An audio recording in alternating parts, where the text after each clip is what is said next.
Welcome to the Sales Hunter podcast. My name's Mark Hunter, and this is now the new version, Mondays with Mark. What are we going to do? We're going to dive in and discuss a topic current, relevant, to motivate you, to get you going for the week. Join me every week, Monday mornings, right here, live on social media or on your favorite podcast app.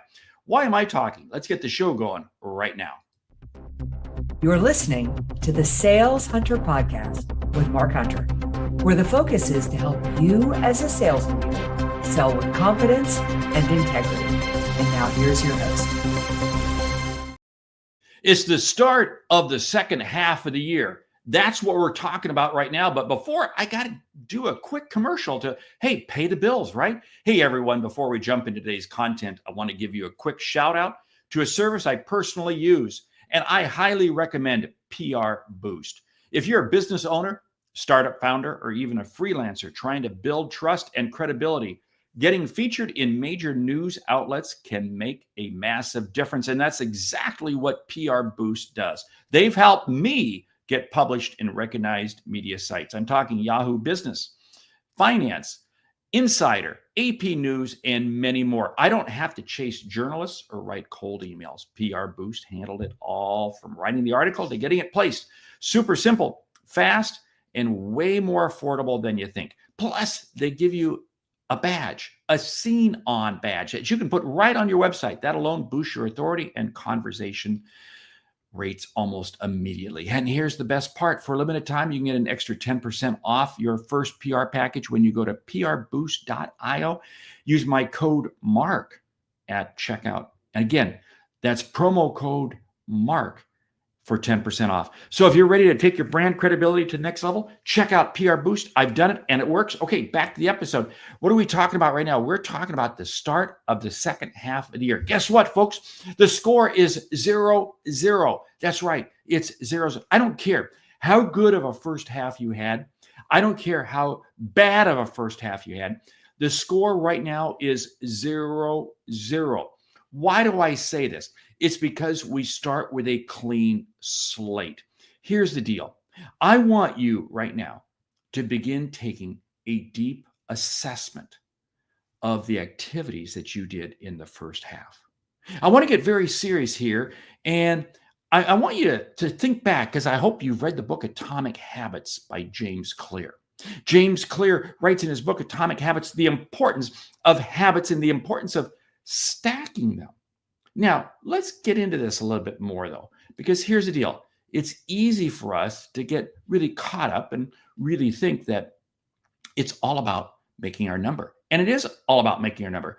But I've never found a customer who makes a buying decision based off of your quota. Bob Berg shared that with me on the recent episode of the Sales Hunter podcast. Check that out with Bob Bergman. Here's what I'm talking about. I'm talking about customers don't care about your quota. What they care about is getting their problem solved. So let's back up the bus here and let's begin to unpack this. And I'm going to unpack this by sharing with you an example, sharing with you a story that happens in sports all the time. And I'm going to use football as example. And I remember a very prominent coach shared with me this. He said, Mark, I rarely look at the scoreboard. In fact, this individual won 5 national championships, college football. Okay, I'm talking Tom Osborne. When he was at Nebraska, he said, I rarely looked at the scoreboard to understand what the score is. Instead, we had 7 metrics that we measured. And I knew that if we were winning on those metrics, we would score more points.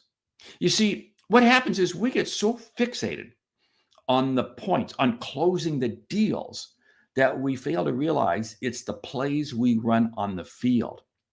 That's the football game. For us, it's the calls we make, the conversations that we have. And Tom Osborne and his team had 7 metrics, and they were broken down between offense, defense, and special teams. But he knew that those 7 metrics were key. Now, how did he get to those 7 metrics?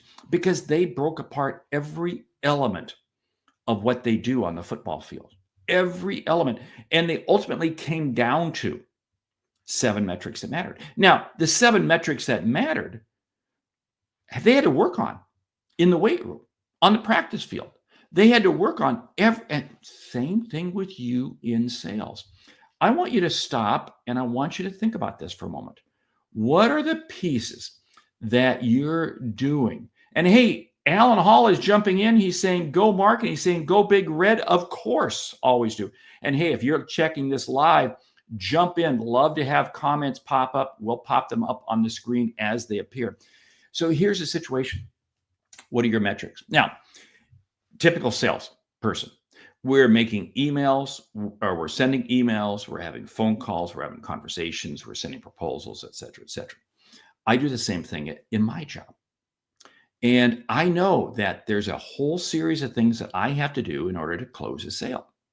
But what I have found is it comes down to absolutely one metric. One metric. My one metric is the number of conversations I'm having each day with people who can buy from me, who have bought from me, in other words, they're current customers, or they can refer me. Okay, let's walk through that again. I'm having 5 conversations a day with people who either buy from me, they're current customers, they're prospects, people I'm trying to close, or people who can refer me. And I count any of those as one. And my goal is to get 5 every day. Now, do I get 5 every day? No, I don't necessarily get 5 every day. But here's what I found. The closer I get to 5, the more success I'm going to have. Now, here's the deal. I know that to get to those 5, I've got to be doing a whole series of other things. But my focus is on the one metric, the one metric. I'm going to challenge you. The score is 0-0. We're starting the second half of the year. And your objective is to understand what is the metric. Now, let's put this back into context with the football example I was sharing with you earlier. Whether they be on offense, defense, or special teams on the football field, there were 7 metrics that they had to achieve. But they knew they had to run all these other plays in practice and master them in order to do them in the game correctly. Same thing in sales. Same thing. I know in order for me to have my 5 conversations a day, I have to be able to make enough other phone calls, leave enough voicemail messages, send enough emails, comment on social media, do various things to make that happen. Now, here's the situation that salespeople get really messed up on. And sales leaders, if you're leading a sales team, you mess up your team. You wind up creating too many metrics. You create too many metrics. And as a result, everything gets diluted down. I go back to my days when I was in corporate America running a sales team. And I'll never forget, we would establish the quarterly objectives. And because we as a sales team were representing several different divisions in the company, each division wanted to have their own goals. Each division wanted to have, and before you knew it, we were going out the door at the start of the quarter with about 15 to 20 different objectives. And there was no way that we could master them all. There was no way. And as a result, everything got muddied down. Everything got watered down.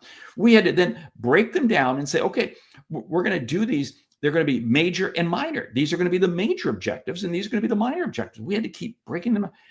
I'm going to challenge you to break them down and not get distracted, because that's what was happening to us. As a sales team, as a sales organization, we were getting distracted because we had so many other factors coming in saying, can you do this? Can you do this? Can you do this? Stay absolutely focused. This is why I'm a strong believer in the one metric, because that one metric is the one metric that will make the biggest amount of difference in your business. What's your one metric? I want you to take a step back and I want you to begin looking at all of the sales calls you make, all of the emails you send, all of the presentations, and begin asking yourself, what's working, what's not working in there. And again, there's a number that you're going to have to send out. I get that. But what does it ultimately come down to? I was dealing with a sales team recently, and their number one metric was simply qualifying the prospect. In other words, moving the person from suspect to prospect, because they knew that once they qualified the prospect, there was about an 80% probability of closing. See, so that was their metric. Their metric was just qualifying the prospect. And they are working on refining that one little piece to be absolutely pure. In other words, that when that is qualified, it closes. Yeah. I was working with another sales team back here a couple months ago, and the one metric we had to work on, the one metric that they decided was the ability to close at full price. Now, the reason they had done that, the reason we selected that is because they were suffering from a huge issue of cutting price to close deals. Well, they were cutting price to close deals because they were really dealing with the wrong customers. They weren't dealing with the decision makers. They were not dealing with people who they ultimately could make the biggest amount of difference with. So they chose, we honed in on the metric of closing deals at full price, which then meant we had to go back upstream and begin amending all of these other activities. But what happened in both of these examples, the one with the price that happened some time ago, and the one that's happening right now, is the sales team is able to get focused. The sales team is able to get focused. And this is what is so key, because when I'm focused, it's amazing at how much more attention I can give it. Here's the thing. We can't allow ourselves to get caught up in distractions. Alan, I love your comment. Distractions are deal killers. They sure are. And just yesterday, I was looking at a text that had been sent to me. Text from a friend of mine said, hey, take a look at this. This is really powerful in terms of social media.